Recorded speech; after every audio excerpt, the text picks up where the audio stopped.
sa LRT. Amoy na po kasi na. Ganito kasi kaya. Kuya ko, Actually, kapag pinipilit mo talagang ilan, nakakatakot. Lalo na kapag di niya tinanggap yung pag-amin mo. Di ba, no? yes. Kasi may mga bagay na hindi na lang dapat natin nilalabas at sinasarili na lang natin, diba? Lalo na kapag, alam mo yun? Ano last words? Mali yan naman. Mali naman ako. Actually, Mali ka talaga. lalo na dun sa part na, ay, Lalo na doon sa part na, kala mo, Pinili mo siya. kala mo, na, tingin mo ba maganda ka kasi pinili ka niya o pinili ka niya kasi dahil maganda ka. Yes. Tingin ko, ginamit lang ako. Paano po ba tumain na nakatayo? May nag-chat po sa akin, sabi, May gusto kong tanong yung kay Mel James. Pakisabi niya, Mike. Ano tanong? Paano po ba tumain na nakatayo? Kung hindi nyo alam, expert to si Kuya Cobb sa mga tayo ng kalabaw. Diego, Kuya. Tama. Bali, kung tatayo ka, una, kailangan mo isipin, nalambot ba to? Kaya ba tumalis? Bali, kung tatayo ka sa posisyon mong kaya mo na siyang kausapin, kaya mo na siyang itindihin, Ikaw puro ganyan. ganon. So, pagpakalalaki ka na kung aamin ka lang, tapos wala ka namang gagawin, sasabihin mo lang na iintindihin mo siya. Ganun eh, tama yung tama. May tama ako. Lagi naman din. Ay, mukha si Jenny may papanday. Bakit Ba't hindi nilalagyan ng 45 volts yung dynamic niya? Nang 45?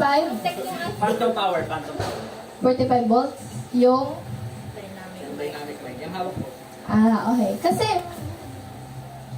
bakit Should pineapples be on pizza? Yes! Of course. Yes. Thank you. Don't worry, you put.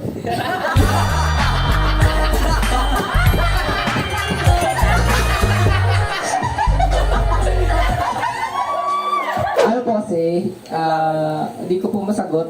Sabi po, K2 atometer diameter water pipe is filled with, volumetric flow rate of 6 times 10 raised to 3 cubic meter per second. So, ninala po kasi yung specific gravity ng water. Ano po ba yung dapat sagot? Alam mo, dapat hindi mo na hanapin yung Ano po? Bakit daw po bilog yung lemon square?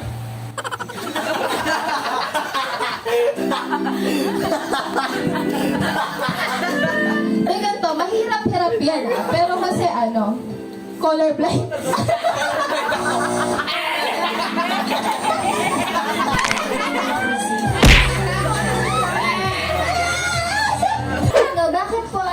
Bakit po bakit hindi na lang ako?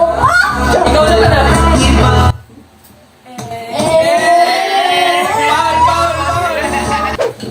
Ang uod ba kapag namatay? Oo, din. Tas Uod naman.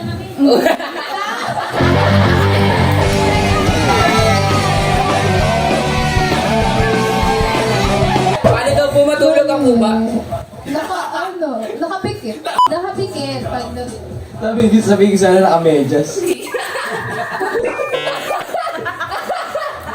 Kasi bisa tulog ako nung hapon.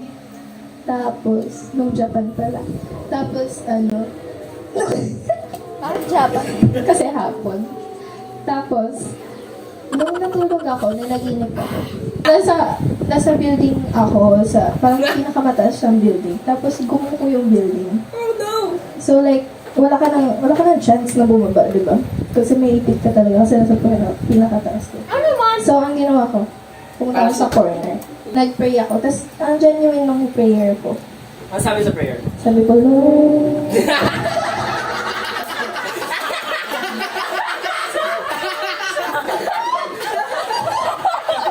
Tapos biglang nag-transition.